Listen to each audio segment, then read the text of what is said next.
Assalamualaikum warahmatullahi wabarakatuh.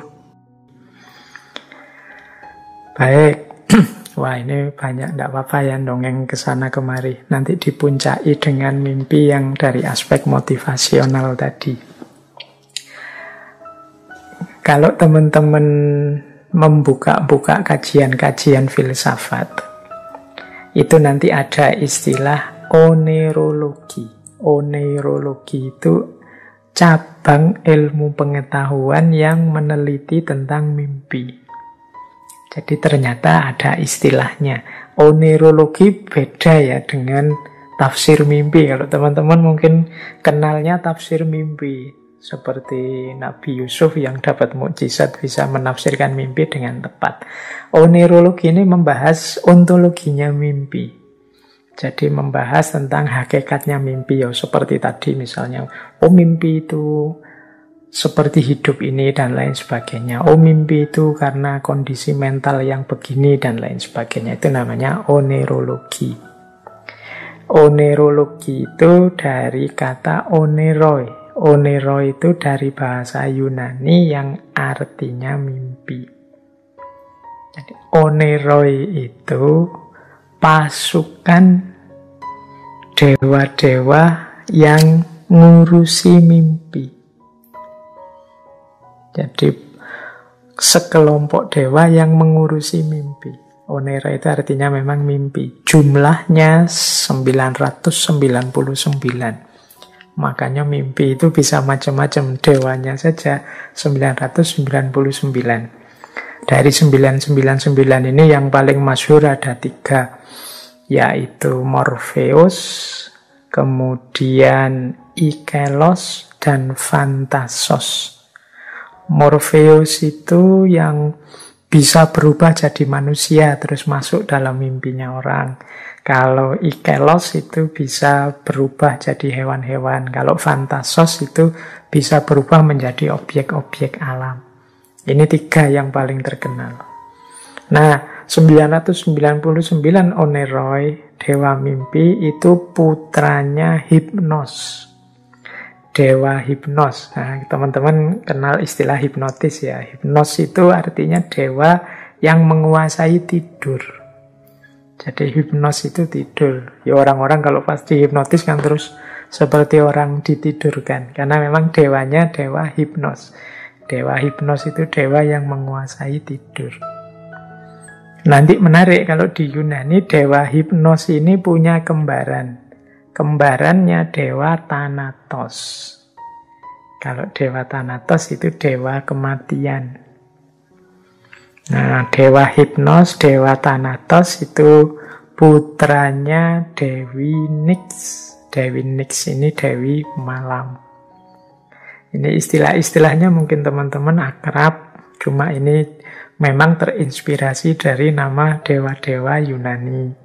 Ilmunya namanya oneirologi. Baik, ya kita tidak mendalam di sini, nanti arahnya terakhir kan bukan mimpi yang mimpi ini, tapi mimpi yang aspek bagaimana membentuk dan mengembangkan diri.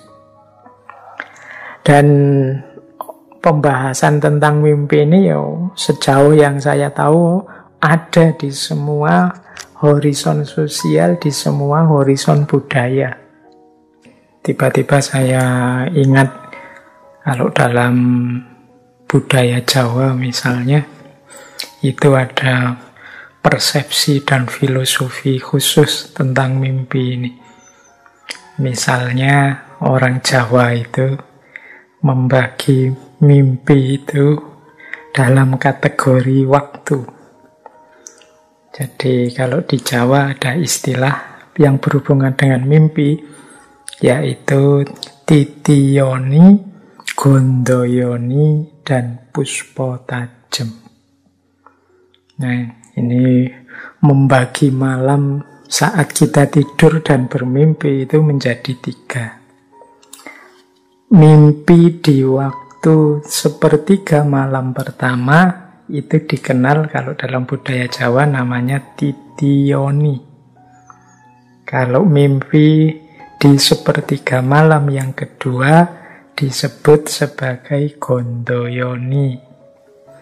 Dan mimpi di sepertiga malam yang ketiga ini dikenal sebagai mimpi Puspa Tajem. Nah, ini juga kontennya beda-beda.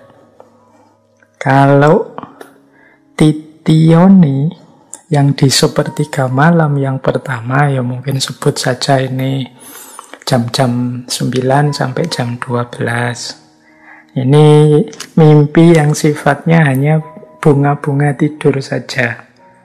Mungkin sisa-sisa kesibukan pikiran kita sebelumnya. Ini namanya Titioni.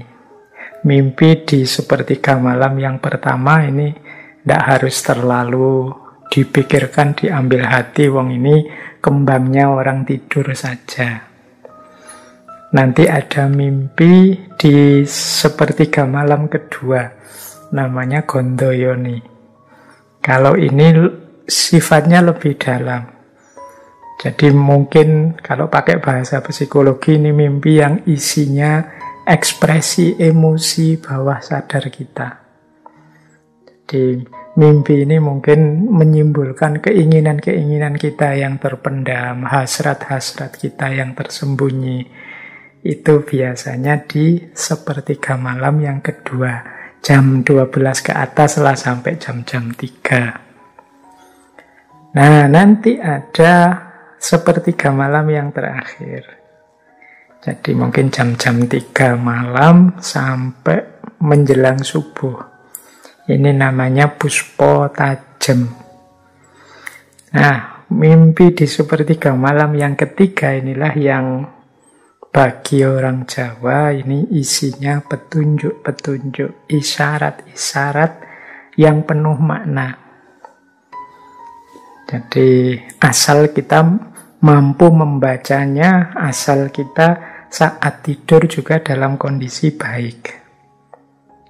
Jadi tidur dalam kondisi baik itu ya misalnya kita tidur saat melakukan laku prihatin, puasa, kholwat, riyadhah, atau tidur diawali zikir dengan lahir batin kita bersih.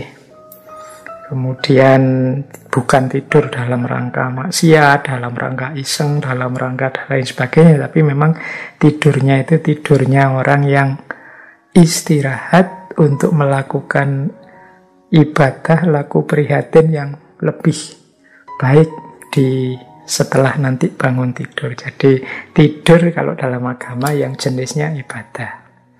Nah itu kalau ada mimpi di sepertiga malam yang terakhir namanya Puspa Tajem bagi orang Jawa. Dan ini isinya isyarat-isyarat, petunjuk-petunjuk. Baik, berarti kalau yang tidak dalam kondisi seperti itu, ya mungkin saja dapat isyarat, tapi bukan isyarat yang sifatnya positif. Kalau dalam hadis itu kan ada, misalnya teman-teman kalau masih ingat ada hadis riwayat Bukhari yang saya ingat itu, mungkin nanti bisa dicari di Sahih Bukhari. Rasulullah bersabda bahwa mimpi itu ada 3 macam, yaitu mimpi karena bisikan hati, atau mimpi karena gangguan setan, jin, atau mimpi yang isinya kabar gembira, isyarat dari Allah.